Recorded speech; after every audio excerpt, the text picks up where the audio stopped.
This winter has been a hard one for a lot of us, but it's even more so if you can't afford to heat your home. There is a federally funded program to help low-income people pay winter heating bills, but as WGBH News reporter Craig Lamolt shows us, that assistance is running short, and there's still plenty of cold to come. It's been a tough winter for 80-year-old Renaud Mirville of Mattapan. On top of all the shoveling, Mirville is running low on heating oil. He says he doesn't have money to buy more. This is it, okay. He's trying to make his oil supply last by keeping the thermostat low. I put it at 60, just a little bit. 60, the house is not warm. You know, it's very low, very, very low. Mirville's wife has Alzheimer's disease, and he's worried about keeping the house warm enough for her. Because of my wife, I don't want her, getting suffer, and I try to save as little I have. I try to save it. Mirville already got a tank of oil earlier this winter from the group Action for Boston Community Development, or ABCD. But that's not going to get him through this winter, and he isn't eligible for more help.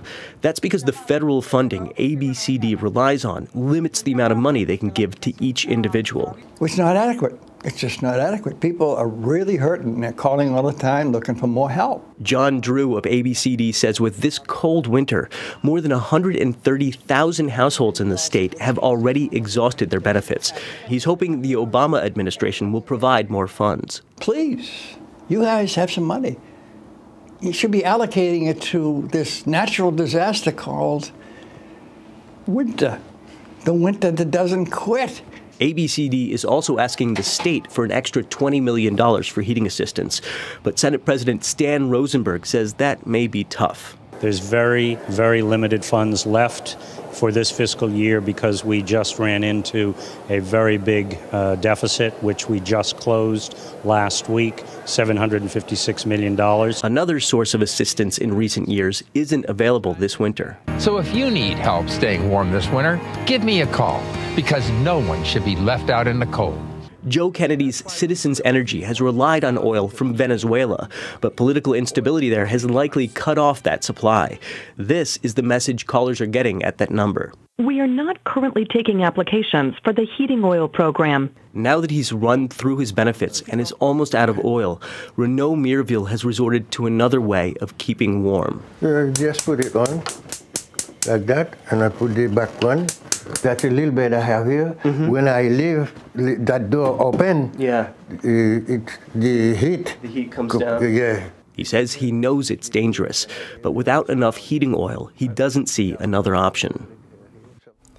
There is some good news, Adam. Actually, after we talked to Mr. Mirville, ABCD says they did find some emergency funding to help him out this winter so that he's not going to keep doing that.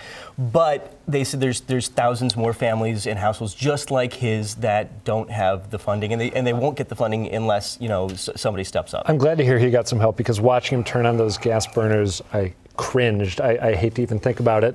Politically speaking, what needs to happen for more money to be made available, either at the federal or state level? At the federal level, Senators Markey and Warren have asked for $34 million from the Department of Health and Human Services. If they get that, $1 million would go to Massachusetts. On the state level, the Senate president told me that he's waiting to see if the governor puts funding for this in his supplemental budget. And the governor's office did say that he does want to work with the legislature to get funding for these people. All right, Craig Lamolt, thanks much. You're welcome.